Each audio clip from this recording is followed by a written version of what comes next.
In 1258, Hulagu Khan wiped the greatest city of Islam off the face of the earth. It seemed like the end. The end of the Caliphate, the end of the Arab world, and possibly the end of Islam as a state religion.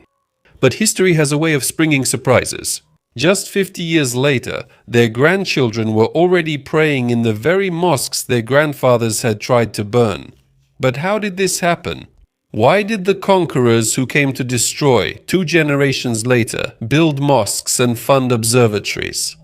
And why did a state that underwent such an incredible transformation still collapse under the weight of its own greatness? The first of all, the Mongol Khanates. Welcome to the Amazing History channel, and today you'll hear the story of the Ilkhanate. A state that lasted only 80 years but disappeared forever. It changed Iran, the Islamic world, and even European science. Before we begin, a traditional thank you to the viewers and sponsors of the channel. Thank you for inspiring us to create new videos. Now, let's get to the topic of this episode.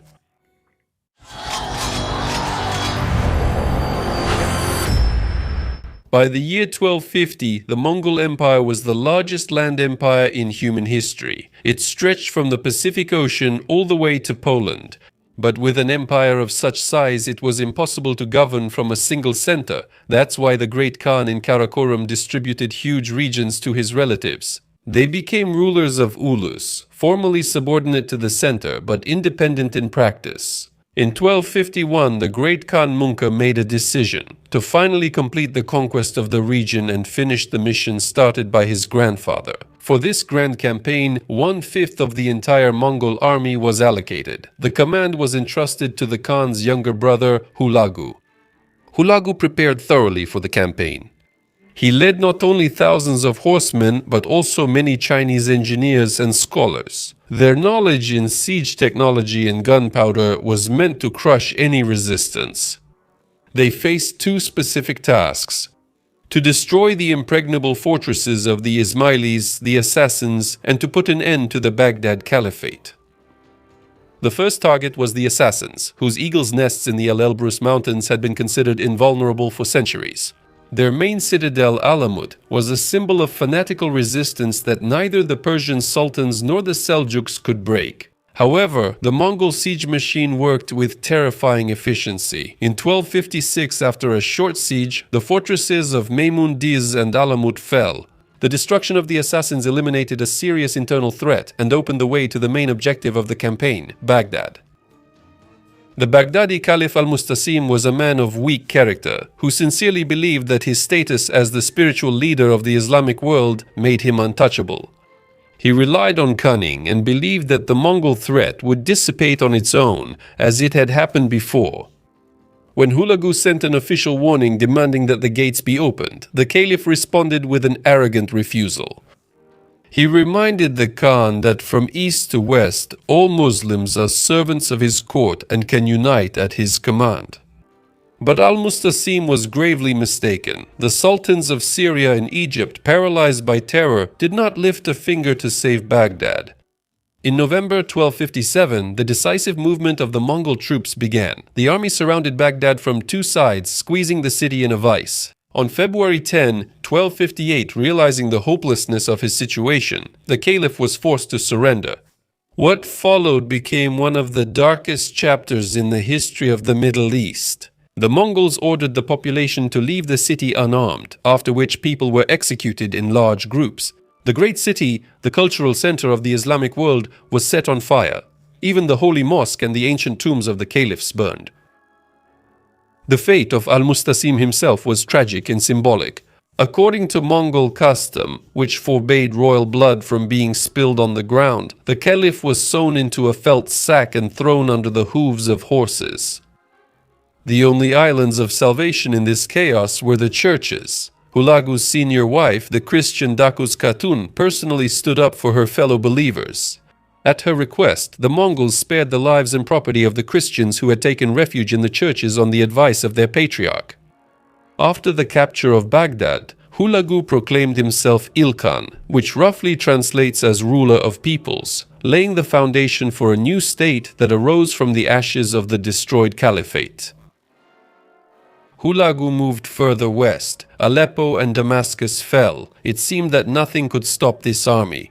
But in September 1260, at a small spring in Palestine called Ain Jalut, the spring of Goliath, a Mongol detachment met the army of the Egyptian Mamluks. And for the first time in decades, the Mongols were defeated. This defeat proved what had previously seemed impossible. The Mongols could be beaten. The border between the Mongol Empire and the Islamic world ran along the Euphrates River, and it remained there for the next 70 years.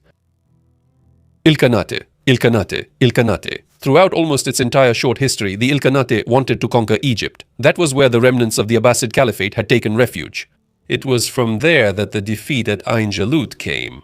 And most importantly, that was where the only Muslim state that dared to challenge them and stand firm was located.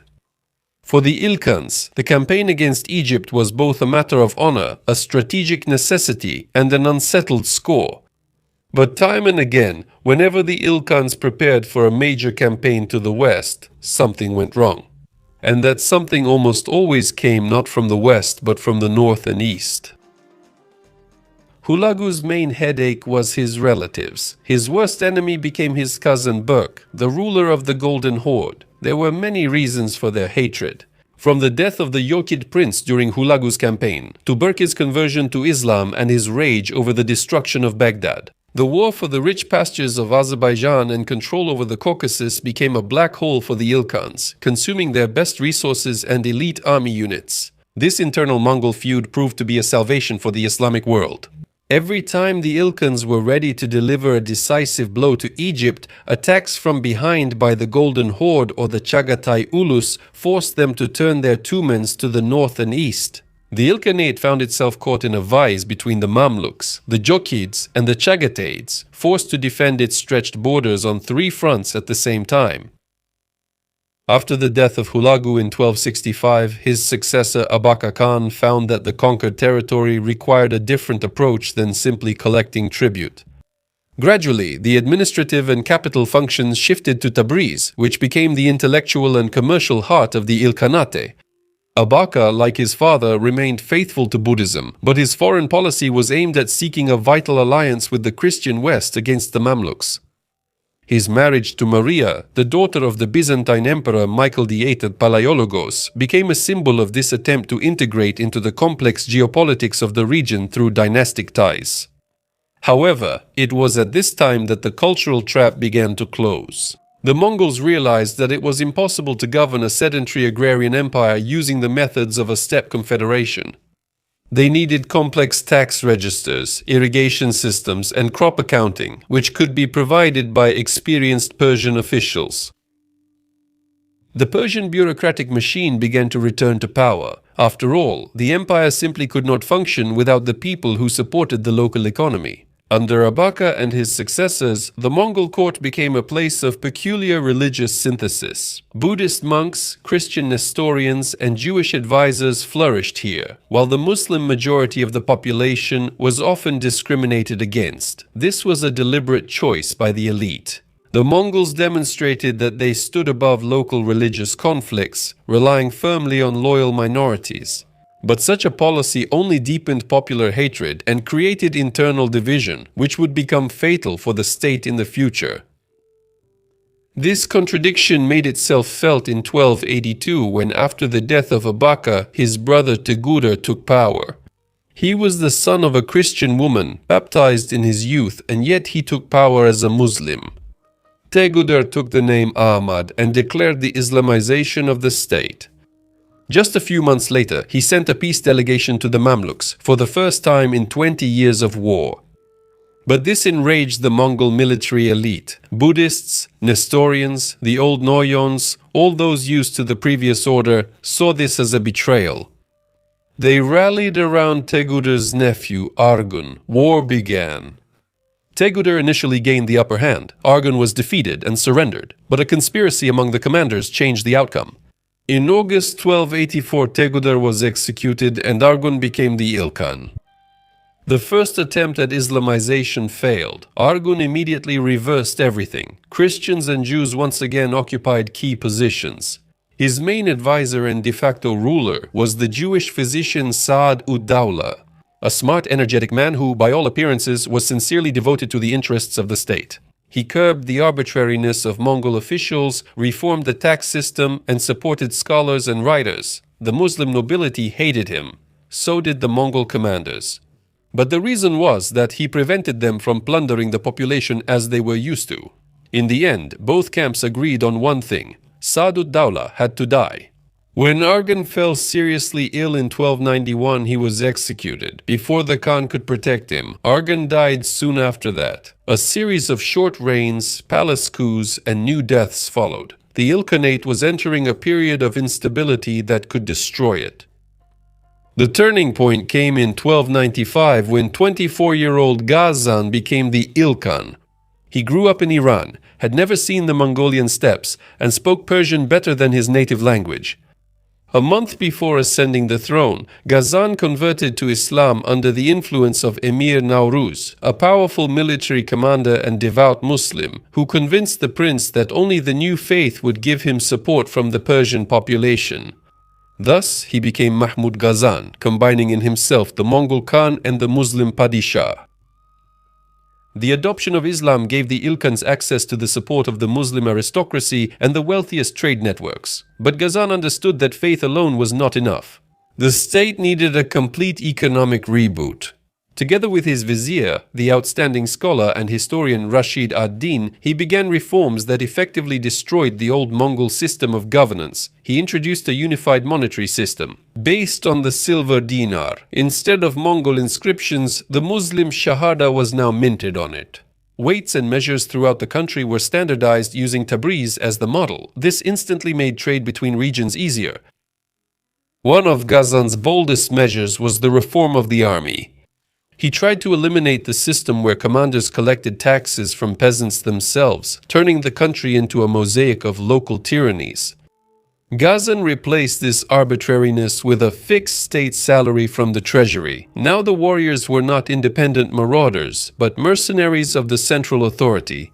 This rational decision dealt a crushing blow to the economic base of the Mongol nobility, who could no longer exploit the population without control. The Mongol aristocracy again saw these changes as a betrayal of their ancestors' traditions. Ghazan had to suppress the rebellions of his own commanders with an iron hand, as they refused to recognize a Muslim Khan. Under Ghazan, Tabriz became one of the world's major intellectual centers. A grand district with mosques, libraries, and hospitals was built here. Here, the architecture of Persian domes was intriguingly combined with Mongolian and Chinese decorative elements. It was during this era that Rashid I, on the Khan's orders, began creating the Jami al-Tawarik, a chronicle that brought together knowledge about China, India, Europe, and the steppe peoples. The Ilkhanate became a state that invested in science and culture to glorify its new capitals built on the ruins of the old world. Despite all this, Ghazan did not forget about his unresolved conflict with the Mamluks. At the end of 1299, he gathered an army and crossed the Euphrates. For the first time in many years, the Mongol army was marching west, with a full-scale campaign and the Ilkhan himself at the head. The Mamluks were waiting for him at Homs, the place where they had won 18 years ago. Ghazan saw through their plan. Instead of going straight at the fortified position, he made a flanking maneuver through the Syrian desert. And he came out to the north, forcing the Mamluks to abandon their advantageous position and cross the scorching land to reach him. When the exhausted Egyptian troops reached his camp at dawn on December 23, the Mongols were rested and refreshed, and they were drawn up in battle order. The Battle of Wadi al-Khaznada became the only major victory of the Mongols over the Mamluks in the entire history of their wars. The Egyptian army was defeated and fled, Homs surrendered without a fight, and Damascus opened its gates. Mongol patrols reached Gaza. It seemed that the Sultanate was about to collapse, but at the beginning of February 1300, Ghazan turned his army around and went back to Iran. Why? It is still not exactly known. Perhaps news came about a threat on the eastern borders. Maybe he realized that it was impossible to feed a huge cavalry army in Syria during the summer. Horses need pastures, which simply aren't available there in the necessary amount. One way or another, by May of that same year, the Mamluks returned to Syria without a single serious battle. Ghazan tried 2 more times. In 1300 he reached Aleppo, but heavy rains made military operations impossible. And in 1303 his general Kutluk Shah was defeated near Damascus. In 1304 Ghazan died. He was 34 years old. He never managed to take Egypt. But he did something that turned out to be much more enduring than any military conquest. He created a state that worked. Persian chroniclers wrote that Ghazan saved the country from chaos. Arab travelers noted the order on the roads and the justice in the courts. Under his rule, Tabriz became one of the largest trading cities in the world. Italian merchants from Venice and Genoa had a permanent presence there. Chinese silk passed through Iran to the Mediterranean, and Persian carpets were exported to India and the Golden Horde. Ghazan's successor, his brother Olcaytu, continued on this path, but in his own way. While Ghazan was a man of strong convictions and iron will, Olcaytu was a seeker. During his life, he managed to be a Christian. Then he became a Buddhist. After that, he converted to Sunni Islam, and then he even switched to Shiism. You might see this as spiritual instability, but in reality, it was political flexibility. Each conversion opened access to new allies and resources.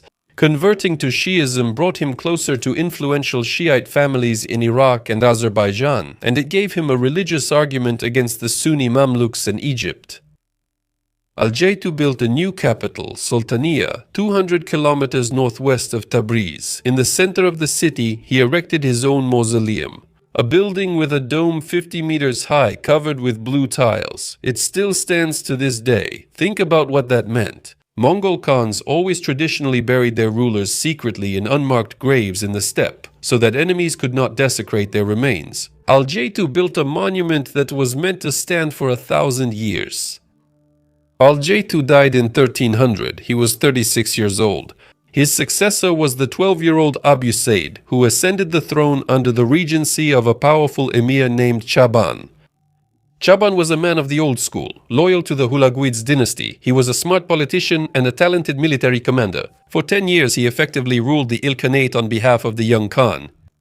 He repelled invasions by the Chagatais and the Golden Horde, suppressed internal rebellions, and maintained order in the vast country. Abu Said received an excellent education under him, learned Persian and Arabic, studied history and poetry, and learned how to govern the state. When contemporaries recalled the reign of Abu Said, they called it the Golden Age. The great traveler Ibn Battuta, who passed through the Ilkhanate during those years, described the Khan as a beardless young man of rare beauty, surrounded by splendor and magnificence. Trade flourished. Tabriz was wealthy. The peace with the Mamluks, concluded in the early 1320s, ended the exhausting war on the western border for the first time in 60 years. Abu Said and the Egyptian Sultan al-Nasir Muhammad exchanged embassies and even poems, but behind this splendor, deep cracks were hidden. In 1327, Abu Said, tired of Chaban's guardianship, broke off relations with him. Chaban rebelled, but his troops deserted him. He fled to Herat, where he was captured and strangled by order of the local ruler, who sent his severed finger to Abu Said as a sign of loyalty. Chaban's son, the ruler of Asia Minor, fled to Egypt, and the Mamluks, not wanting to spoil relations with the Ilkhan, executed him as well. Chaban's downfall turned out to be a victory for the young Khan. At last, he ruled independently. But in reality, this was the beginning of the end. Despite all his power, Chaban was a man who kept the system in balance. He understood the Nayans and spoke to them in their own language. He knew how to balance their interests with those of the central authorities. After his death, that balance was lost. Regional commanders were becoming more and more independent and less willing to obey the Khan's orders. And then something happened that would be hard to make up. Abu Said fell in love. The object of his passion was Baghdad Khatun, the daughter of Chaban, the very same Chaban whom he had just destroyed. She was married to another man, but that didn't stop Abu Said. He took her for himself. Baghdad Khatun was an extraordinary woman. Her contemporaries described her as intelligent, proud, and intimidating. She openly carried a sword and actively intervened in state affairs. According to some, Abu Said was completely under her influence, but they had no children. The years passed, and still there was no heir. And then Abu Said's attention shifted from Baghdad Khatun to her niece Dilshat Khatun. The rejected wife, according to legend, decided to take revenge. In November 1335, Abu Said was heading north to repel another invasion by the Golden Horde. And suddenly he died. He was 30 years old. Ibn Battuta, a great lover of picturesque stories, claimed that Baghdad Khatun, after her last night meeting with the Khan, wiped him with a poisoned handkerchief. Whether this is true or not, we do not know, but the result was undeniable. The direct line of Hulagu's descendants was broken. Over the next 17 years, more than 8 Khans passed through the throne of the Ilkhanate. Most of them are known only by their names and the names of those who ruled through them. They appeared and disappeared like shadows. Each was placed on the throne by the next military commander. They ruled for several months and were replaced by the next contender, who was backed by another commander. The first after Abu Said was Arpa Khan. He was not a descendant of Hulagu, but a distant Chinggisid from another branch. He was chosen precisely because he was a competent military man and a person of the old school, understandable to the Nayons. He even managed to do something useful. He repelled the Golden Horde invasion and returned to the capital victorious, but his enemies were already plotting. Less than a year later, he was defeated in battle and killed. His death became a signal. If you can remove one Khan and put another in his place, then anything is possible. The allies who together overthrew Arpa Khan immediately began to fight each other. Each one put forward their own claimant. Every claimant was a puppet, and real power flowed to those who had an army and control over a province. By the 1350s, nothing remained of the unified Ilkhanate except for the name. New states arose on its ruins, each of which claimed a part of the Mongol legacy. In Azerbaijan and Iraq, the Jalayirids, descendants of one of the Mongol commanders, established themselves.